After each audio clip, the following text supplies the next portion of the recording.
avait quelqu'un qui a dit que je peux pas jouer aux poupées, et après j'ai pleuré. Bienvenue sur Papatriarcat, le podcast qui réfléchit la parentalité au XXIe siècle en essayant de l'affranchir du modèle patriarcal. Alors, je crois qu'un des trucs qui nous inquiète le plus, quand on est parent en tout cas, par lequel on est très vite percuté, c'est la sécurité. Notamment la sécurité routière, puisque ne serait-ce que pour pouvoir quitter la maternité quand on n'a pas accouché à la maison, il faut pouvoir avoir une coque, il faut avoir un cosy, une coque, enfin bref, il y a différents noms. Mais en tout cas, c'est obligatoire. Tant mieux, clairement tant mieux. Mais du coup, on se retrouve souvent à se poser des questions sur c'est quoi le mieux. Il y a quand même des budgets assez conséquents, d'autres beaucoup moins. Comment est-ce qu'on fait le tri par rapport à tout ça et en fait, moi, c'est en devenant papa, dans la préparation de ce moment que, via ma compagne par ailleurs, j'ai découvert le site Sécurange. Voilà. Sur Sécurange, en fait, il y a tout un tas de comparatifs, de tests, d'avis, de notations, de tous les budgets. Clairement, bon, si vous ne le connaissez pas, c'est le site de référence sur le sujet. Aujourd'hui, j'ai le plaisir de recevoir Marilyn, qu'on appelle aussi la Madame de Sécurange, voilà, qui prodigue conseils et tests sans complaisance. C'est ça que j'aime bien, sans complaisance. Et on va se poser plein de questions. Voilà. Alors, c'est quoi les sièges? C'est quoi les différents types de sièges? C'est quoi le plus important en termes de sécurité? C'est quoi ensuite qu'on peut mettre en place pour le confort? Comment ça se passe quand le siège auto a connu un accident? C'est quoi les points clés de sécurité? Quelles sont les dernières nouveautés? Enfin voilà, il y a plein de questions que j'avais envie de lui poser. J'ai eu le plaisir de la rencontrer lors d'un événement et ensuite on s'est dit tiens, ça serait bien qu'on en parle, qu'on en parle pour faire un petit état des lieux pour les jeunes parents, futurs parents sur ok, comment ça se passe et quelles questions on peut se poser et essayer de mieux se diriger. Alors avant toute chose, pour que vous sachiez qui vous parle, je vais demander à Marilyn si elle peut nous décrire ce qu'est Sécurange et savoir si c'est un site qui est sponsorisé par des constructeurs ou des marques. Je vous souhaite une très bonne écoute. Eh ben, écoute, déjà merci de me donner la parole aujourd'hui. Je suis ravie aussi moi de faire partie de ton aventure podcast que j'écoute aussi. Donc moi je m'appelle Marilyn, j'ai 40 ans maintenant et ça fait 10 ans que j'ai ouvert ce site internet Sécurange qui traite de la sécurité des enfants en voiture. Non, ce n'est pas un site sponsorisé par les marques, c'est un site indépendant. Il y a 2 structures sur Sécurange. Il y a la partie, site internet, blog rédactionnel où moi je suis la rédac chef depuis 10 ans. Et puis, il y a à côté de ça une association avec une quarantaine de bénévoles partout en France, Suisse, Belgique, même dans nos îles françaises, on a des bénévoles et chacune à notre manière, moi par mes articles et les filles où je participe aussi à nos actions, on intervient dans des rames, dans des salons, dans des maternités, etc., dans des événements de sécurité routière. On fait de la prévention auprès des familles. Donc, c'est totalement indépendant. On travaille bien sûr avec les marques, mais avec toutes les marques de manière égalitaire. Voilà. Ok, donc il n'y a pas une marque qui sponsorise spécialement. Avant de préciser ce qu'est le site, juste du coup, Sécurange, c'est quelque chose qui ne rapporte pas d'argent alors. Alors, si, c'est ce que je te disais sur la partie éditoriale. Moi, je travaille à la partie rédac du site et ce site-là, je peux le rémunérer en mettant des liens e-commerce vers la boutique Bambinou, qui est mon partenaire. Donc, si les gens achètent, ça me rémunère. S'ils achètent ailleurs, eh bien, ils font comme ils veulent. Voilà, ils sont libres de faire leurs achats où bon leur semble. Mais s'ils achètent sur Bambinou, il y a un peu d'argent qui est reversé, un pourcentage qui est reversé à la partie rédaction du site. D'accord, ok. Ça, non, mais ça, c'est bon à savoir quand même aussi, de savoir que si on suit ce lien-là, on aide quand même ton travail. Bon, je suppose que tu n'en vis pas forcément. J'équilibre avec d'autres activités. Ça suffit pas en soi. Le but c'est ça, rester indépendant, ça rend le modèle économique plus compliqué, c'est sûr. Donc il y a quelques bannières publicitaires hors siège auto, bien sûr, mais des bannières publicitaires lambda, un peu glissées sur le site. Voilà, il y a quelques actions que je peux faire si je fais des formations, ce genre de petites choses. Mais ça reste voilà, toujours indépendant. Et l'association, elle se rémunère très légèrement, mais c'est pas, il n'y a pas de salaire pour les filles. Elles ont pas de salaire. C'est de l'argent qui nous sert à imprimer des flyers, à embaucher une graphiste pour nous faire des supports ou à payer, nous, des fois, les entrées sur certains salons qu'on voudrait pouvoir faire. Donc voilà, on gagne de l'argent en vendant quelques goodies et avec des adhésions. On a énormément de followers, mais on a un très faible taux d'adhésion à l'asso. C'est un peu dommage, donc n'hésitez pas à nous soutenir, c'est cool. C'est bon à savoir, mais c'est vrai que c'est un travail important. Justement, maintenant, est-ce qu'on pourrait préciser justement ce que propose Sécurange en termes de contenu? Moi, je l'ai consulté spécifiquement pour me dire, est-ce que le siège auto que j'achète à mon enfant va le maintenir en sécurité dans la voiture? Alors en termes de contenu sur le site, on fait différentes choses. On fait du conseil d'ordre général, c'est-à-dire que j'explique un peu tout ce qui est réglementaire, qu'est-ce qu'on a le droit de faire, qu'est-ce qu'on est obligé de faire, qu'est-ce qu'on ne peut pas faire. Donc il y a toute la partie où on met à plat les normes, les réglementations sur le site. Il y a toute une autre partie sur bien choisir son siège. Donc en fait, il y a 2 parties sur la rubrique bien choisir. C'est déjà à quel moment je vais choisir quel siège pour quel âge, à quel moment je vais devoir changer de siège. Et puis après, il y a la partie plus spécifique du modèle en question. Et là, sur Sécurange, depuis 10 ans, ce que je fais, c'est que je décrypte ce qu'on appelle les crash tests de l'ADAC. Alors, c'est quoi l'ADAC en 2 mots pour faire simple? C'est un organisme, indépendant qui est allemand, qui travaille aussi avec d'autres organismes un peu partout en Europe, qui décide de reprendre sur le marché du siège auto, donc déjà vendu en magasin, environ, une moyenne, c'est jamais précisément pareil, mais une vingtaine de sièges 2 fois par an. Ils reprélèvent 20 sièges et ils se disent: «Voilà, nous, on va faire passer des crash tests selon notre propre protocole qui est un peu différent du protocole d'homologation». Il y a des vitesses un peu plus rapides, il y a des axes de collision différents, les mannequins différents, et cetera. Voilà, ils ont leur propre, grille d'analyse. Ils reprennent ces sièges et là, bah, on a des bonnes et des moins bonnes surprises. Donc moi, je me permets d'analyser ces tests-là parce que je les trouve importants, pas forcément, intelligibles par tout le monde, je les trouve un peu compliqués, puis tout le monde ira pas sur un site allemand traduire des informations en langue étrangère, clairement. Et puis, il faut savoir aussi pour ceux qui consultent quand même ces tests, parce qu'il y en a qui les connaissent et qui les consultent, que c'est compliqué à appréhender parce qu'en fait, c'est une moyenne générale de plein de choses. Il y a le crash test à proprement parler, mais il y a aussi des tests de substances nocives, il y a des tests d'installation, des tests d'usage avec l'enfant dedans, et cetera. Et donc en fait, c'est une espèce de mélange, improbable de plein d'infos. Et ce qu'on fait nous avec Sécurange en particulier, ce que moi je vais chercher, c'est la note de sécurité. Là, je dis aux gens: «Le reste est plus subjectif». Je dis pas que c'est pas important, si le siège est compliqué à installer, on peut en parler. Disons qu'avec un peu, de temps passé, un peu de je prends le temps de bien lire ma notice, je regarde une vidéo, je peux faire une bonne installation, c'est quand même possible. Alors que la sécurité, si le siège est pas bon, bah, le siège est pas bon. Donc je voudrais qu'objectivement, les gens s'intéressent à ce focus précis de la petite partie de cette note qui concerne la sécurité, le crash test. Donc voilà, je fais cette sélection. Je me suis mis moi un barème il y a 10 ans, en disant: «Bah, si le siège a moins que ça, il ne rentre pas dans la sélection Sécurange». Alors je sais que des fois ça fait, il y a des gens qui comprennent pas pourquoi ce siège est quand même bon, mais il rentre pas, ou même des marques d'ailleurs qui comprennent pas pourquoi c'est pas dans la sélection Sécurange. À chaque fois on explique, pas toujours dire que le siège est mauvais, hein. Il y en a, ils sont mauvais, c'est clair.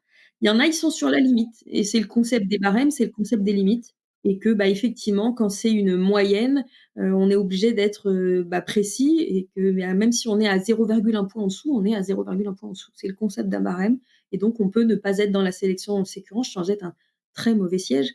Mais vous savez que dans la sélection Sécurange, il n'y aura vraiment que les meilleurs. Oui, voilà, c'est que c'est juste qu'il y a une règle de sélection et à un moment, il faut bien trancher, quoi. Il faut bien une note. Donc du coup, là, je pense que ce qui est chouette, c'est que la question que j'allais te poser, c'était comment sont réalisés les tests de Sécurange? Où en fait, Sécurange ne réalise pas de tests, Exactement. Moi, ce que je fais, c'est que j'analyse les crash tests. En revanche, je fais quand même des petits tests en complément. Si le siège rentre dans la sélection Sécurange, la marque peut me l'envoyer pour que moi, je réalise mon test, plus un test, bah, qu'est-ce que j'en pense? Comment je l'installe dans la voiture? Est-ce qu'il est facile? Est-ce qu'il est aussi spacieux qu'il en a l'air? Je trouve que des fois, il y a des fausses promesses en mode, «Allez, le siège, il fait naissance 4 ans». Bon, en vrai, quand je l'installe dans la voiture, je trouve qu'en essence, l'inclinaison, elle est un peu limite. Ou je trouve qu'à 4 ans, le gamin, il sera peut-être un peu à l'étroit. Je complète le test avec moi, ce que j'ai d'expérience, parce que, bah, ça fait 10 ans que je brasse tout un tas de sièges auto, que je compare. Ça me permet de dire aux gens: «Bah, entre celui-ci et celui-ci, bah, celui-là a cet avantage, celui-ci a cet autre avantage». Voilà, je peux les aider à choisir grâce à ces petits tests complémentaires.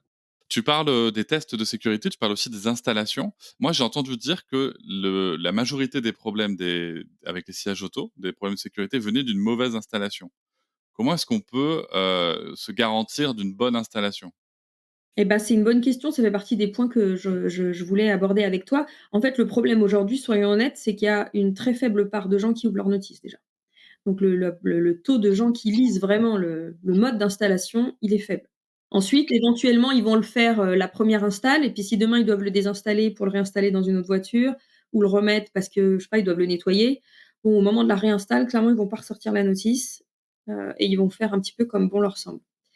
Voilà, donc ça, c'est un vrai, vrai souci. Donc aujourd'hui, c'est vrai que si j'ai un conseil à donner aux gens, c'est déjà de consulter la notice. Je sais que c'est un peu barbare, pas toujours facile. Il y a énormément de vidéos. Les marques font quand même beaucoup d'efforts de vidéos. Moi, j'utilise que les vidéos à chaque fois. Pour chaque siège qu'on a installé, c'est que les vidéos. C'est pas mal, c'est bien fait. C'est pas exhaustif, tu peux avoir un petit détail en plus, mais en tout cas, ça accompagne bien la lecture. S'il y a des choses sur lesquelles tu es pas évident, ça met en image ce que tu es en train de lire, donc ça complète très bien. Et après, nous, par exemple, les bénévoles de l'asso, elles peuvent aussi t'aider. C'est pas pareil que si elles étaient dans ta voiture, mais tu peux faire des photos et envoyer aux bénévoles les photos de ton install pour dire bah, qu'est-ce que vous en pensez. Voilà, c'est là qu'elles peuvent aussi, elles, intervenir. Et ça, elle envoie quoi? Sur le site, sur Instagram, sur, Alors, Facebook, sur, on a plusieurs leviers, principalement sur Facebook. On a un groupe d'entraide, mais maintenant tout le monde n'a pas Facebook. Donc, ça peut être sur Insta. Des fois, je reçois des messages sur Insta. Et puis quelques mails pour ceux qui sont vraiment pas très réseau. Alors moi, quand je suis devenu papa, j'ai passé beaucoup de temps sur ton site, hein, et je me suis aperçu qu'il y avait plein de codes précis que je connaissais pas du tout. À commencer par les groupes 0, 1, 2, 3. Alors, de quoi s'agit-il? Pourquoi est-ce qu'on classe pas par âge, tout simplement?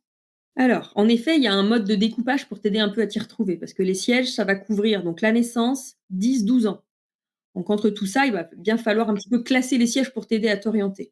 Anciennement, on classait par groupe. Tu vas voir qu'aujourd'hui, ça n'existe plus vraiment. Et au final, je ne sais pas si c'est mieux, parce qu'en fait, tu vas voir que c'est un peu le bazar. Alors, pourquoi pas par âge? Bah, par âge, c'est trop aléatoire, en fait. Tu as des gamins de 2 ans qui font déjà 1 mètre, et puis tu as des gamins de 2 ans qui font à peine 80 centimètres. Donc, c'est trop aléatoire, l'âge. Ce qui est important aujourd'hui, c'est plutôt les morphologies, les tailles et les poids. Anciennement, on regardait que le poids.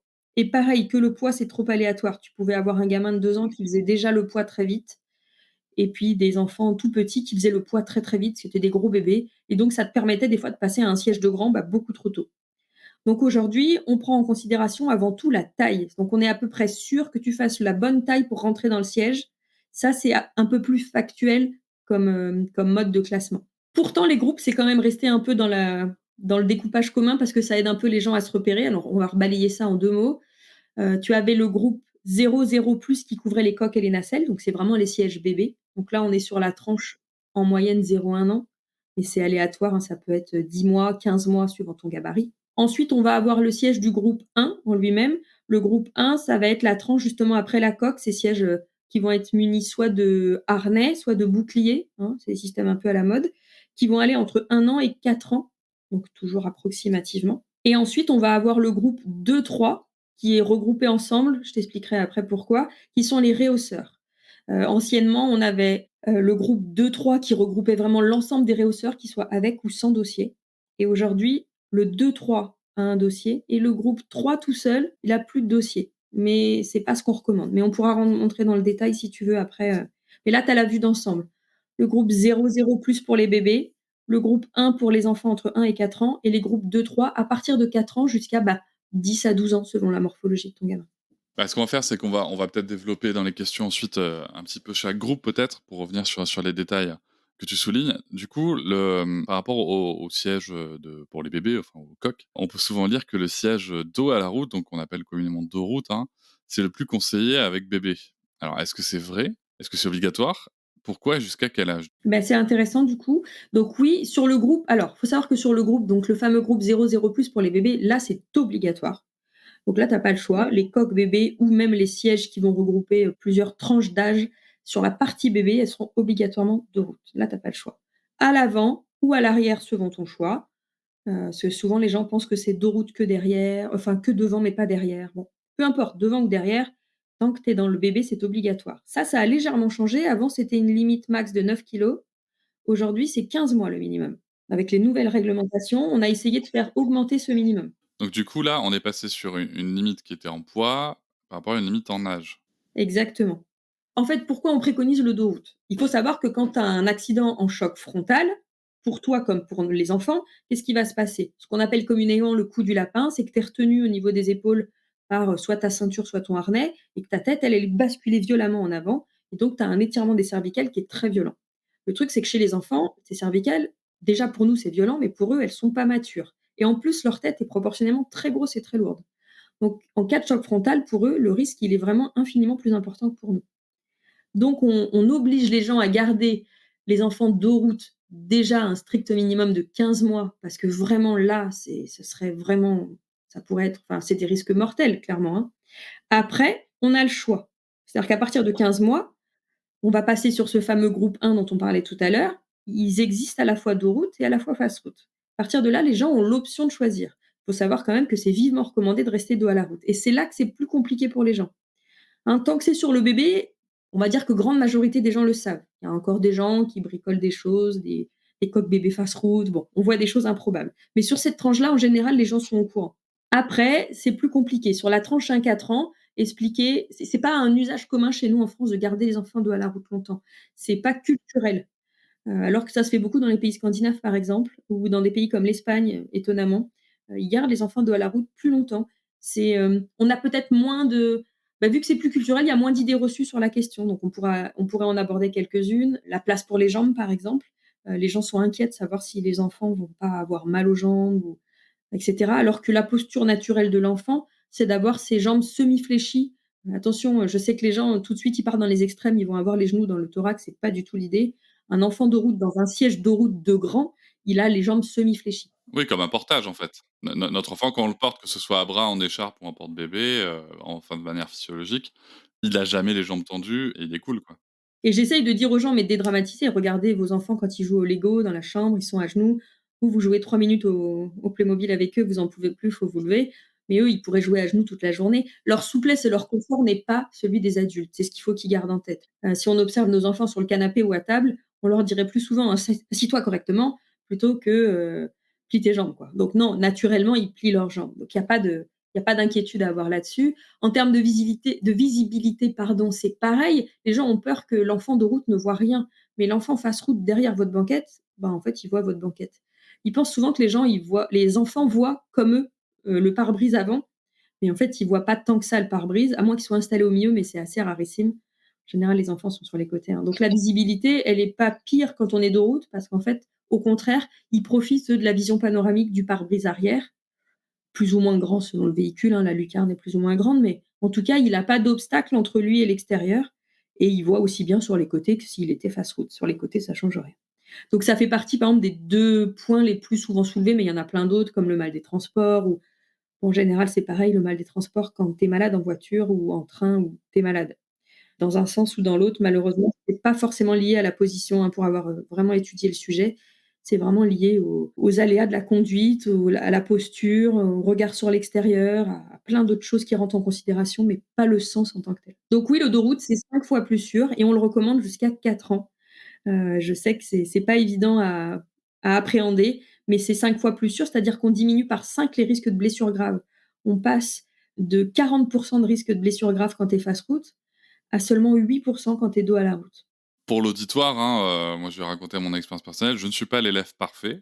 Ma fille a été en coque, dans ma voiture à moi, jusqu'à jusqu'à, ouais, 1 an et demi, 2 ans, je crois. Peut-être 1 an et demi. Ensuite, elle est passée sur un siège dos route jusqu'à ses 3 ans et ensuite elle est passée face route avec un bouclier et là depuis 2-3 mois, donc elle va bientôt avoir 5 ans, elle est, parce que le poids et la taille le permettent, hein, sur son siège, donc il y a un dossier et tout, mais on va y revenir, avec la ceinture, quoi. Ah non, c'est plutôt un bon élève globalement. Enfin, franchement, le dos à la route déjà 3 ans et demi, chez nous, c'est peu commun déjà comme pratique, hein. Bah, je sais pas. En tout cas, c'était chouette et je vais préciser après parce que c'est justement le sens de ma question suivante.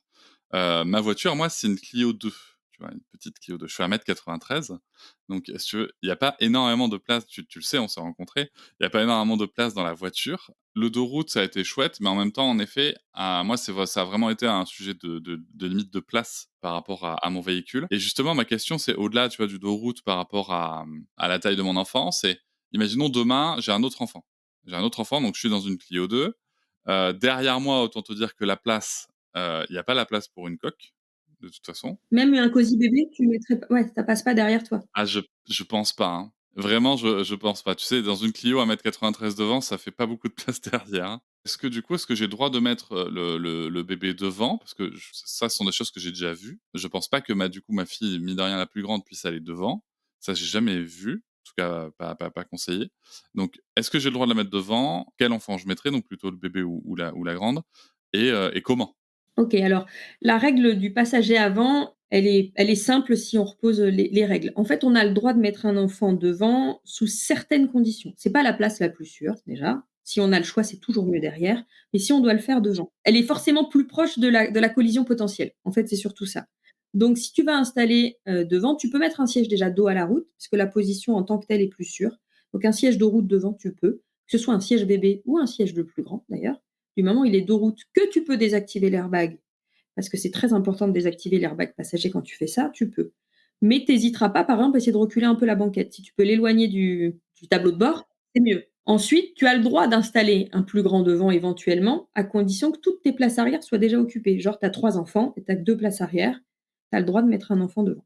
Après, il n'y a pas de règle qui te dit quel enfant mettre ou pas devant, entre les 3, c'est à toi de voir. L'enfant dos route, forcément, c'est toujours mieux, parce que lui, il sera dos au choc, donc il sera quand même toujours mieux protégé que l'enfant qui sera face à la collision. Donc à choisir, si tu as un enfant dos route, c'est lui qu'il faut mettre devant.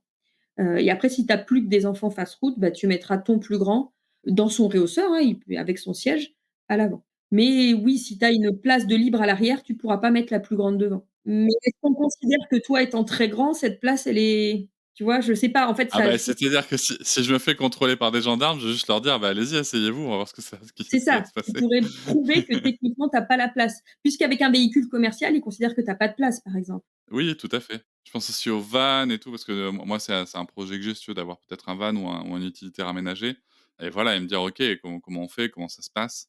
Même s'il y a toujours la possibilité alors je le précise pour les gens qui seraient dans cette réflexion, petite parenthèse, il y a ça existe, hein, de faire installer des sièges homologués, supplémentaires. Ça coûte cher, ça coûte quand même très cher, mais c'est possible et je précise aussi pour celles et ceux qui se poseraient la question, par rapport à ce que tu disais sur l'airbag et la désactivation, oui et après ça dépend aussi des voitures puisque moi, ma compagne, par exemple, l'airbag, c'est un tour de clé à mettre nous-mêmes et c'est plutôt chouette et moi, avec ma Clio 2, bah, c'est un tour chez le garagiste qui, une fois, m'a pris 20 balles et une fois m'a rien pris. Voilà, donc c'était pas le même garagiste, hein, je précise, mais une fois m'a pris 20 balles et l'autre m'a dit: «Non mais franchement, ça m'a pris 3 secondes, c'est bon, tu payes pas», tu vois? Mais oui, du coup, si tu dois reprendre un passager, tu dois le réactiver, donc tu dois retourner chez le Et garagiste. il vaut mieux réactiver, voilà, exactement. Donc en effet, c'est pas aussi simple dans tous les véhicules, c'est sûr. Et oui, c'est ça, c'est que c'est intéressant, mais en tout cas, c'est vrai que l'airbag, c'est vraiment important d'y penser parce que s'il se déclenche, dos route ou face route, ça va pas du tout. Alors surtout dos route. Si tu veux face route, justement, enfin, l'enfant, il est censé, bénéficier aussi du système de protection, mais c'est quand même quelque chose d'assez violent. Donc si on doit mettre un enfant face route devant avec l'airbag, on va essayer de faire en sorte de reculer la banquette pareil, qu'il soit le plus loin possible de l'impact. Mais là, on lui désactive pas. Là, c'est fait pour le coup. Là où ce serait vraiment dangereux de route, c'est que vraiment ça ferait éjecter le siège auto. En fait, ça viendrait exploser à l'arrière du siège auto. Ce serait dramatique. Ce serait vraiment l'effet catapulte, oui.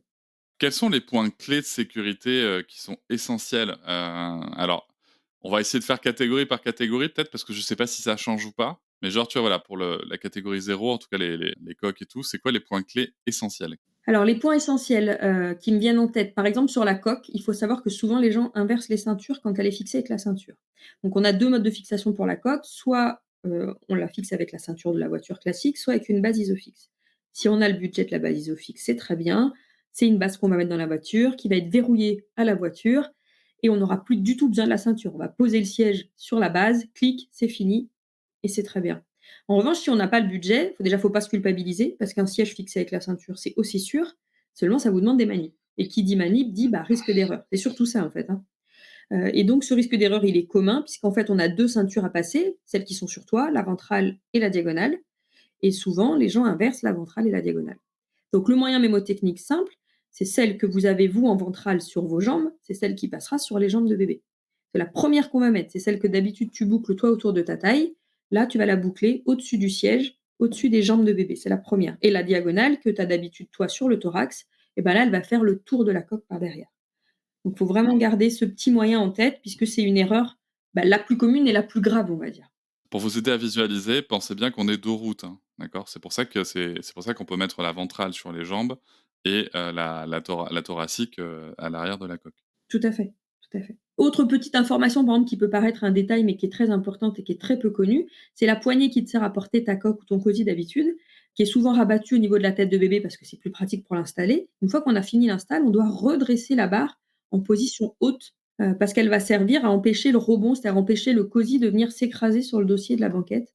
Elle a un vrai rôle de sécurité. En cas de choc, hein? Oui, bien sûr, en cas de choc. C'est toujours, tout ce qu'on fait avec le siège, en vrai, c'est en cas de choc. Souvent, pour les gens qui sont un peu réfractaires au siège auto, tout âge confondu, ils voient ça comme un dispositif, légal. un truc un peu obligé. Et ils oublient que c'est avant tout un dispositif de sécurité en cas d'accident. Parce que oui, tant que tout va bien, ben, tu as pas besoin. Et pour les catégories, suivantes alors, les points clés? Alors pour la catégorie suivante, évidemment, la première chose que je vais te dire sur la catégorie 1-4 ans, c'est de privilégier le dos route. On passe souvent face route beaucoup trop tôt, hein, pour toutes les raisons que j'ai expliquées avant. Donc ça, c'est une erreur commune. Après, il y a les bons réglages de ce qu'on appelle ben, les harnais, ça vous connaissez bien, et la tétière, c'est cette partie un peu plus rigide où on place la tête. J'ai souvent, moi, des constats de vérification d'installation où bah, l'enfant est trop serré parce que bah, il a les épaules dans cet espace qui devrait servir pour mettre la tête. En fait, c'est un système qui est réglé toujours à son minimum quand tu achètes le siège, c'est normal. Au fur et à mesure que ton enfant grandit, il y a toujours une petite poignée quelque part, à voir pareil sur la notice, si elle est en dessous, derrière le siège, ça se tire vers le haut en fonction de la croissance de ton enfant. Donc, il faut vraiment pas hésiter à consulter ces petits papiers, ces vidéos et à regarder où est-ce que ça se règle et à monter bah, la tétière avec la croissance de l'enfant. Donc, on place toujours le harnais au niveau de l'épaule. Ça peut être un cran au-dessus, un cran en dessous au millimètre, hein, parce que il y a des crans, donc on n'est jamais, mais le plus près possible du niveau de l'épaule, c'est important. Donc voilà, on va dire pour les 2 choses importantes sur ce deuxième siège. Et pour les tétières, il est aussi possible qu'il y ait, moi c'est ce que j'ai sur le fauteuil dans ma voiture et je crois qu'il y a pareil dans celui de ma compagne. On peut avoir une marque en fait sur la tétière, on va voir le niveau des yeux et ça aide vachement. Il y en a qui marquent une petite ligne au niveau de l'œil pour t'aider à savoir quel est le bon niveau. C'est pas toutes les marques qui font ça, mais c'est un bon indicateur. Ça facilite la tâche. C'est vrai que c'est pas toujours évident pour les gens de savoir si c'est trop haut, trop bas. Bah, c'est ça, puis tu vois, où est-ce que doit être posée la tête, c'est pas évident. Bon, ce qu'il faut, c'est qu'en gros, si jamais il y a des chocs, que la tête puisse, être rattrapée par la tétière, quoi. Exactement et puis, souvent les gens nous disent, bah, qu'ils ont la tête de bébé qui tombe et cetera et souvent c'est dû aussi à ça. Un mauvais réglage du niveau de la tétière, ça joue énormément sur le positionnement de la tête en mode sommeil. Et sur les derniers niveaux alors? Puisque tu parlais tout à l'heure de dossier, pas dossier, comment ça se passe? Exactement. Donc le dernier niveau, ça va être le fameux réhausseur, hein, donc on oublie que c'est encore un siège auto, mais c'est le siège des grands. Sur cette tranche, donc déjà, il est obligatoire entre 4 et 10 ans. L'âge minimum, c'est 10 ans. Et la taille préconisée, c'est 1,50 m.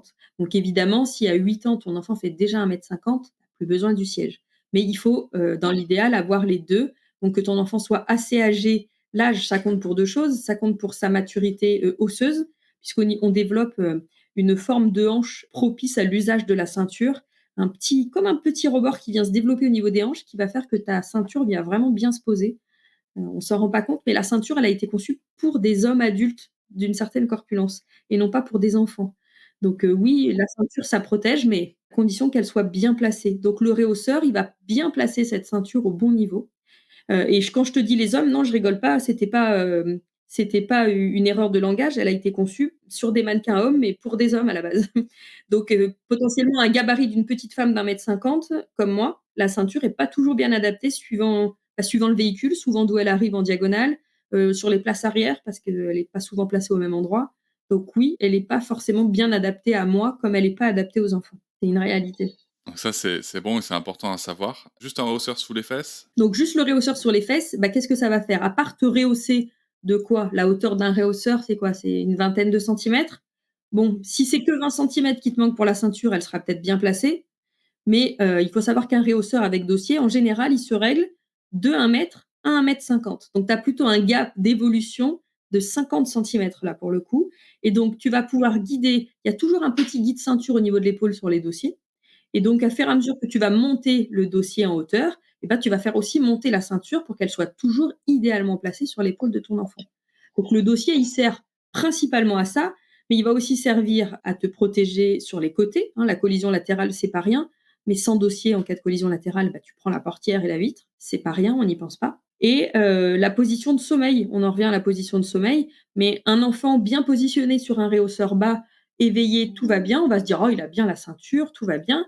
Mais du moment où il va se retrouver en position de s'affaisser un petit peu, de s'endormir, bah, la ceinture, tout de suite, elle va plus être au bon endroit. Elle va se positionner dans le cou ou elle va glisser de l'épaule, etc. Et on va perdre tout l'intérêt de la protection de la ceinture. Donc le dossier, c'est fondamental et il n'y a aucune utilité à l'enlever en fait. Si ce n'est parce qu'on trouve que ça prend moins de place ou que c'est pratique, mais tant qu'on peut le laisser à son enfant, on le garde. Petit détail technique, enfin technique non, c'est une option de confort. On va en parler après, mais juste là, c'est la question qui me vient avant de préciser toutes les options de confort. Est-ce que les petits trucs là, tu sais, qui servent à entourer la ceinture au niveau du thorax de l'enfant, moi, ma fille, elle en a un Reine des Neiges dans ma voiture, elle adore, tu vois? Mais est-ce que c'est vraiment utile pour la sécurité ou pas? Ou c'est juste du confort? C'est avant tout du confort et il faut faire attention quand on rajoute des accessoires, par exemple, il va falloir qu'à un moment donné, la ceinture, elle se bloque et elle te maintienne au moment de l'impact. Il faudrait pas que le truc, il fasse glisser la ceinture, tu vois? Et que le truc se bloque pas ou donc faut faire toujours attention quand on achète des petits accessoires comme ça, vérifier par exemple que ça entrave pas le mouvement et qu'en cas de choc, ça va pas, l'enfant va vraiment rester sur la ceinture et que ça va pas le faire glisser plus qu'il ne devrait. Donc oui, c'est surtout du confort. Après, il y a des marques où ils ont des espèces de blocs prévus avec la ceinture, donc ils ont été forcément testés et crash testés avec. Et il y a des marques, c'est intégré sur le réhausseur, il y a une mousse supplémentaire autour de la ceinture. Différentes marques qui font ça. J'en avais peut-être une avec maintenant, tu vois? Maintenant que j'y pense, maintenant que tu le dis. Mais c'est pas la Reine des Neiges, tu vois? Donc Mais c'est pas la Reine des Neiges, on est d'accord. Tu peux le customiser après, hein, si tu veux, hein, tu te fais une petite broderie sur ton pad et maintenant qu'on a balayé les options de sécurité qui sont essentielles, est-ce qu'il y a des options de confort qui sont vraiment intéressantes dans chaque catégorie? bah, il y a des choses un peu sympas. Dans la catégorie du bébé, l'option de confort, ça va être déjà le poids du siège. Clairement, il y a des marques qui travaillent à des sièges les plus légers possibles. Souvent, quand on va soulever la coque à vide, on va se dire: «Ah ça va», mais bon, on oublie que dedans, on va mettre un gamin qui va faire, entre 3 et potentiellement, 10, 13 kilogrammes max. En général, c'est 13 kilogrammes le max. Donc multiplier, enfin additionner avec le poids du siège, ça va commencer à faire beaucoup. Et par le nombre de manipulations. C'est ça et vu le nombre de fois où on le fait, tu vois? Effectivement, la compatibilité avec la poussette pour le siège bébé, parce que, bah, déjà c'est lourd et c'est quand ton bébé dort, bah, tu es bien content de pouvoir le mettre, quand même sur ta poussette. J'en profite quand même pour faire un petit rappel là-dessus. Le siège auto, la coque, c'est un siège auto. C'est super pratique de le clipper sur la poussette quand ton bébé dort, mais c'est pas une poussette. Malheureusement, on a toujours un peu cette image que la poussette premier âge naissance, c'est le siège, c'est la coque, c'est le cosy. Alors que, non, c'est un siège automobile et il y a pas de souci, il y a pas de culpabilité à laisser son bébé dedans, le temps d'aller, faire ses courses, chercher son pain et cetera. Maintenant, si notre bébé est réveillé, bah, on a tout intérêt à le sortir de son siège et à le mettre dans l'assise de la poussette qui maintenant, en grande majorité, s'allonge à plat et donc sont homologuées pour les tout petits bébés, où tu as juste éventuellement rajouté un petit nid d'ange de confort, mais il est aussi bien en mobilité dans une poussette que, engoncé dans son siège, qui est top d'être engoncé pour la sécurité, mais pas top pour le confort au quotidien. Oui, tout à fait et puis en plus, s'il veut bouger, Exact, et c'est vraiment ça, hein. Il est entravé dans ses mouvements. C'est top en cas de choc, mais c'est tout. Quoi d'autre pour la coque? Alors après, les trucs un peu à la mode aujourd'hui, il y a les coques qui s'allongent, qui vont te permettre quand même à bébé un peu de détendre son dos si besoin. Il y a pas de risque aujourd'hui, je préfère lever toutes les idées reçues, hein.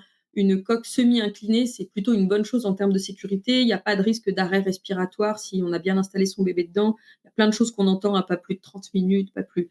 Non, tout ça, c'est faux. Si on fait bien son installation, il y a pas de ah risque. oui, dis donc, c'est vrai! Mmh. Tu Oui, on me entendu l'avait ça combien de vachement fois dans ta dit. vie? Ah ouais, ouais, bah, ouais, non, mais c'est vrai, maintenant que t'en parles, c'était ça. Mais ma compagne me l'avait vachement dit. Parce que je me rappelle qu'une fois, j'étais rentré et Sarah s'était endormie dans la coque. Bon, tous les parents auront compris que surtout quand nous on est fatigués, bébé s'est endormi dans la coque, franchement, on est bien content, tu vois? On est bien Bah, content. non, c'est ça et tu le réveilles pas. Voilà et je l'avais posée, tu sais, en plus je l'avais posée dans le parc et tu sais, j'avais posé la coque directement dans le parc pour que, oh, si jamais elle se réveille, tu vois? Alors j'avais défait le harnais, je crois pour qu'elle puisse, bouger un peu. Mais et voilà et ma compagne est arrivée en me disant: «Mais non, ma chérie, mais ça va pas du tout, il faut pas qu'elle reste plus de» alors je sais plus le nombre d'heures ou de minutes qu'elle Oui, il y m'avait en a dit. qui disent, il y a plein de chiffres, des légendes urbaines comme ça, il y en a plein. Mais je crois qu'une fois j'ai entendu 30 minutes, une fois 2 heures, enfin voilà. Et moi j'étais là: «Bah ouais, mais je sais pas si une» alors déjà en plus moi ma réponse, tu veux, toujours un peu nuancée, je lui ai dit: «Tu sais déjà 1, je sais pas si une fois dans sa vie ça va vraiment la fracasser physiquement et 2, moi j'étais vraiment très fatigué et bah, du coup je vais plus me reposer et je pense qu'il vaut mieux que moi je sois en forme et qu'elle, elle ait passé un petit peu de temps dans la coque». Mais si tu me dis que tout ça c'est des légendes urbaines, c'est cool aussi. Bien sûr, le problème souvent, c'est qu'on a des mauvaises installations et qu'on utilise, beaucoup trop sa coque sur sa poussette au quotidien. En fait, je pense qu'à un moment donné, on a voulu un peu dire aux parents: «Attention, une coque, ça s'utilise pas toute la journée, c'est un siège auto» et je sais pas à quel moment ça s'est transformé en 2 heures, puis en 30 minutes. C'est pas parce que tu fais un Paris-Marseille que tu fais prendre des risques à ton bébé. Au contraire d'ailleurs, c'est d'ailleurs souvent pour ça que les gens ont envie de passer au siège d'après, comme si c'était moins grave dans le siège d'après. En fait, c'est pareil, ton gamin, il est attaché, confiné, sécurisé, formidable. mais forcément, il va avoir besoin de bouger, il va avoir besoin de sortir, de se dégourdir, de manger, de changer une couche. Donc l'idéal, c'est qu'il puisse sortir de temps en temps, se détendre la colonne, comme toi quand tu as conduit pendant 2 plombes et que tu as besoin de bouger. C'est la même chose pour bébé. Le risque, c'est toujours ça, c'est l'excès. Mais le 32 minutes 50, ça n'existe pas. Ce qu'il faut veiller, c'est que bébé ait bien, les voies respiratoires dégagées, c'est-à-dire qu'en fait, il ait pas le menton rentré dans le thorax. Donc il faut bien travailler la posture, bien mettre les réducteurs, bien régler la tétière comme on disait tout à l'heure et donc on offre une bonne position, sécurisée à son bébé. On le surveille, on place un miroir, on fait tout ce qu'il faut, il y a pas de problème. Mais du coup, ces fameuses coques qui s'allongent, bah, ça rajoute un petit plus puisque, au moment où bébé va avoir besoin de se détendre parce que tu vas le sortir avec sa coque et qu'il dort, et ben, tu vas pouvoir en plus le détendre et vraiment, pour le coup, dégager ses voies respiratoires, le temps d'aller te faire tes courses et sans culpabilité encore moins. Ça remplace pas une nacelle non plus, mais c'est un bon compromis. Donc voilà pour les options de confort de coque que tu peux avoir. Légère, modulable avec ta poussette et inclinable. Et les sièges au-dessus, du coup? Alors Catégorie, les sièges au-dessus, ce qui est très en vogue et qui est pratique surtout pour les parents, c'est le rotatif. Ça, c'est une option de ouais, confort. tellement. Ça, on n'a pas connu parce que c'est parce qu'il y a un tarif quand même. Faut pas se mentir, hein, on va pas Oui, mentir à c'est plus l'auditoire. cher, c'est sûr. Mais ça s'est démocratisé aujourd'hui, hein. Ouais, ouais, mais moi, c'était il y a 6 ans, tu vois? Et c'est vrai qu'il y a 6 ans, moi, je trouvais que ça coûtait très cher quand même et c'est vrai qu'avec ma compagne, on avait hésité et on s'était dit: «Bon, c'est pas grave, voilà, c'est pas grave». Mais maintenant que j'ai testé dans la voiture d'amis ou avec des constructeurs, je me dis quand même, mine de rien, sur la répétition du mouvement, ça joue, quoi. Surtout que moi, tu sais, avec ma petite Clio, tu vois, je suis déjà vachement penché, ça joue, quoi. Évidemment et en plus, ne serait-ce que pour tirer, tu sais, cette fameuse sangle qui sert à serrer le harnais quand tu es en face, c'est d'une évidence que quand tu es de travers dans ta bagnole pour aller serrer ton harnais, tu as plus de chances de bien faire ta tension de harnais que donc ça, c'est hyper, hyper important. Donc oui, c'est une option de confort et en même temps, c'est tellement agréable et appréciable et ça s'est vraiment tellement démocratisé que toutes les marques en ont des rotatifs et du coup, maintenant, il y en a à tous les budgets. Ça, c'est plutôt chouette. Après, il y a d'autres qui travaillent à d'autres options. Il y en a qui travaillent, à des harnais qui se resserrent tout seuls. Il y a quelques options de ce type-là où, tu as plus cette fameuse sangle à tirer, tu clips et il suffit que l'enfant bouge un peu pour qu'on entende les clic, clic, clic, clic, le truc se resserre un peu façon ceinture, le harnais remonte et se bloque quand il arrive au bon niveau. Bon, ça, c'est plutôt sympa aussi. C'est des options de confort, pas désagréables. Il y a le harnais qui reste ouvert, tu sais aussi, on avait vu Oui, ça, ouais, le c'est harnais ça. qui va pas se bloquer là derrière les épaules, sous les fesses et tout. Le truc que tu vas chercher une fois que le bébé est assis, qu'il est il y a Ah un truc ouais, là sous les fesses. Donc les harnais qui restent ouverts, qui s'aimantent souvent, voire qui tiennent ouverts, naturellement selon les marques. Il y a un peu de tout, et ça c'est très, très appréciable au moment de l'installation. Il y a des marques qui ont travaillé à des systèmes de niveau, par exemple, pour avoir des inclinaisons parfaites de siège. Parce qu'en fait, une inclinaison de siège auto, dans le magasin, elle a l'air nickel, mais dans ta voiture, si ta banquette, elle est vachement penchée dans l'autre sens, et ben, tu peux tout perdre, tu peux tout fausser. Donc il y en a qui essayent de travailler à des systèmes de base ou de niveau inclinable du siège, pas là où est assis l'enfant, mais vraiment au niveau de la structure, pour rectifier et récupérer la mauvaise inclinaison des banquettes. Ça aussi, c'est du confort, bah, là pour l'enfant, mais c'est du confort d'install hyper agréable, quoi. Donc voilà pour ça. Côté réhausseur, en termes d'options de confort, on a différentes choses. On a ces fameux pads intégrés dont on a parlé tout à l'heure, hein, qui vont, c'est des options de confort et de sécurité à la fois parce que, bah, il y a moins de chances que l'enfant ait aussi envie de se débarrasser de sa ceinture et la glisser sous le bras et cetera. S'il est bien avec, il y a plus de chances qu'il la porte bien. On a des systèmes de réhausseurs qui se règlent à la fois en hauteur et en largeur. Ça va permettre de s'adapter aussi à toutes les morphos, ceux qui sont larges d'épaule, ceux qui sont plus fins et on va avoir quoi encore? On va avoir des réhausseurs inclinables. Alors c'est pas inclinable comme le siège du petit, mais c'est une petite, c'est juste ce qu'il faut pour une petite option de sommeil confortable c'est ça pour la sieste et puis pour pas avoir cette fameuse tête qui tombe, hein. et le fameux syndrome de la tête qui tombe, c'est un vrai problème, en voiture. Donc ça peut être des options de confort supplémentaires qu'on peut avoir sur des réhausseurs, qui peuvent être appréciables. Écoute, merci pour toutes ces précisions. Est-ce qu'il y a des nouveautés là qui sont, les plus étonnantes, qui toi t'enthousiasment, sans citer les marques, hein, bien sûr, mais voilà, où on se dit, il y a quand même des trucs incroyables, quoi. Les marques, elles bossent sans arrêt sur des choses, franchement, j'ai l'impression que chez toutes les marques, il y a de quoi être épaté. Il y a ceux qui essayent de faire le mieux possible, le moins cher possible. Faut avouer que c'est pareil. Je trouve que c'est un domaine tellement technique, tellement enfin, tu vois, on essaye toujours de développer, toujours des trucs assez, affolant, comme tu dis, époustouflant, mais je trouve que de travailler aussi sur des systèmes les plus safe, les plus simples et abordables, c'est aussi un défi et ça, il y en a qui bossent là-dessus. Oui, on a vu des trucs, assez affolants comme des sièges avec des airbags intégrés, c'est-à-dire que là, ça paraît dingue quand même, mais c'est-à-dire qu'au moment de l'impact, ta tête, elle est retenue par un coussin d'air et ça, c'est quand même une sacrée bonne idée pour éviter ce fameux coup du lapin. On a vu récemment aussi des sièges avec des systèmes de coulisses, c'est-à-dire qui arrivent à sortir en partie du véhicule. Donc pour te faciliter encore plus l'installation, hein, on a vu ça ensemble. Franchement, c'est chouette. Rotatif et à coulisses. J'avoue que ça m'a fait de Ça l'œil quand tourne même, et hein. ça sort de la voiture. Bon, c'est dingue. Bah, comme on a dit juste avant en option confort, les harnais rétractation automatique, il y en a plusieurs qui réfléchissent au système, mais c'est top de plus demander si c'est bien serré, assez serré. Tu prends, tu boucles, tu touches à peine et le hop, et c'est au moment où l'enfant bouge que le système se rétracte. Ça, c'est canon aussi. Voilà, et il y en a encore d'autres qui bossent à d'autres systèmes. Là où je pense que les marques essayent de faire le plus d'efforts, et je pense que la nouvelle réglementation leur impose aussi, c'est de simplifier les installations.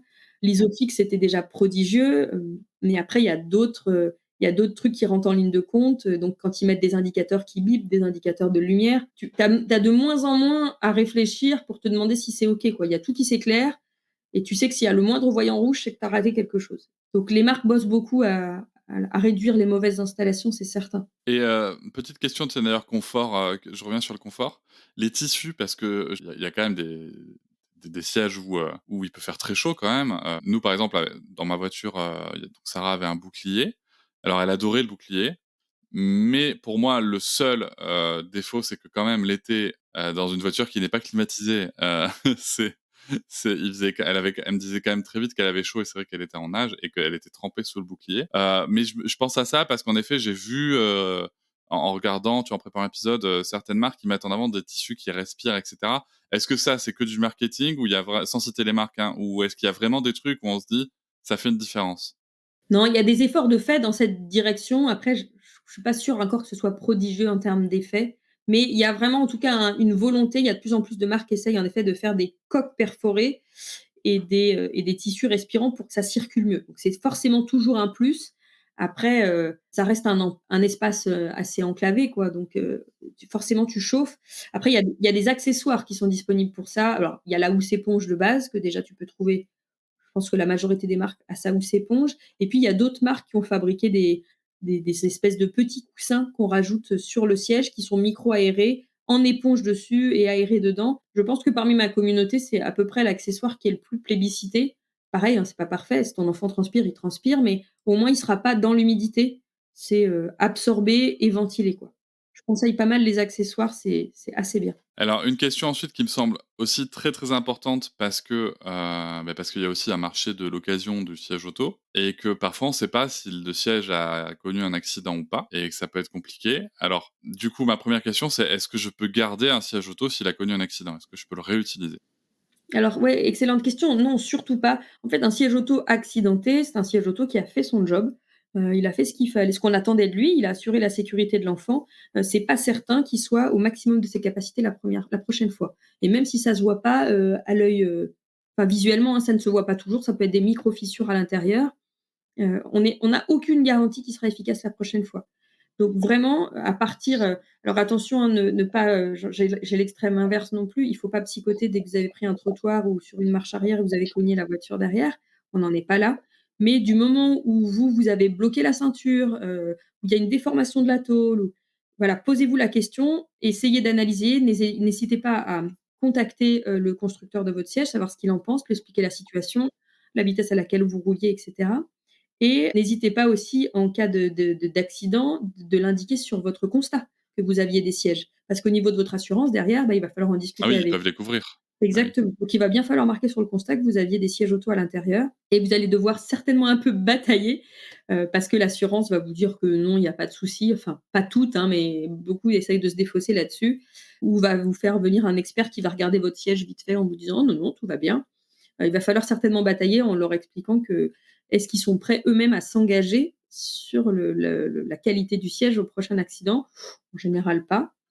Voilà et les marques peuvent vous faire aussi des courriers là-dessus. Non, mais tu vois, je pense que c'est aussi une question, intéressante, tu sais? Parce que souvent les assureurs, ils viennent, te harponner pour renégocier des contrats, machin, ça peut être une vraie question qu'on se pose. C'est OK, très bien, moi j'ai 4 enfants. Si j'ai un accident demain, qu'est-ce qui dans le contrat m'assure que, le siège auto est pris Et en pris en charge, quoi? charge. Non, mais c'est vrai que les assurances, on se pose souvent la question quand on est en galère, en fait, mais hésitez pas à regarder déjà dans vos contrats actuels, qu'est-ce que ça inclut? Est-ce que si on vous vole les sièges dans la voiture, ça arrive? Est-ce que si vous avez un accident, c'est pris en charge? Est-ce que donc hésitez pas, ouais, à vous renseigner sur vos garanties avant de vous retrouver dans une situation compliquée. C'est pas le moment où on est le plus, à même de le faire. OK, je pense qu'on a bien fait le tour sur le siège auto. Moi, j'ai une dernière question, du coup, qui change un peu de sujet. C'est est-ce que, Sécurange parce que tu sais, moi, je suis pas mal à vélo. Le vélo, va commencer à prendre de plus en plus de place dans les villes et cetera. Est-ce que Sécurange traite aussi les sujets, des sièges vélo, de la sécurité à vélo, avec des tests aussi de sièges vélo peut-être? On m'a posé des questions, il y a pas longtemps sur les enfants, à bord des motos, donc c'est vrai que c'est des sujets que je Ah pourrais oui, leur il y a les poser. motos aussi, c'est vrai. Ouais. À quel âge on a le droit de voyager sur une moto? Sous quelles conditions? Donc j'aimerais bien ouvrir le champ des possibles. Après, c'est vrai que le siège auto, je maîtrise tellement, c'est un site expert, donc tant que je maîtrise le sujet, c'est toujours plus facile de répondre aux gens. Là, ça va me demander de me former un petit peu, mais j'aimerais bien, ouais, faire évoluer le siège sur des petites notions complémentaires. On a abordé le sujet des animaux, par exemple, il y a un article où on m'avait posé beaucoup de questions sur les animaux, comment les faire voyager dans la voiture. Donc ça, on a écrit un peu, j'ai fait des recherches et j'ai trouvé. On m'a posé des questions sur, les voyages scolaires en car, sur, les réglementations au sujet des assistantes maternelles. Donc tu vois, il y a pas mal de petits sujets complémentaires que j'ajoute régulièrement. Donc pourquoi pas, parler, de vélo et de moto, ouais, carrément.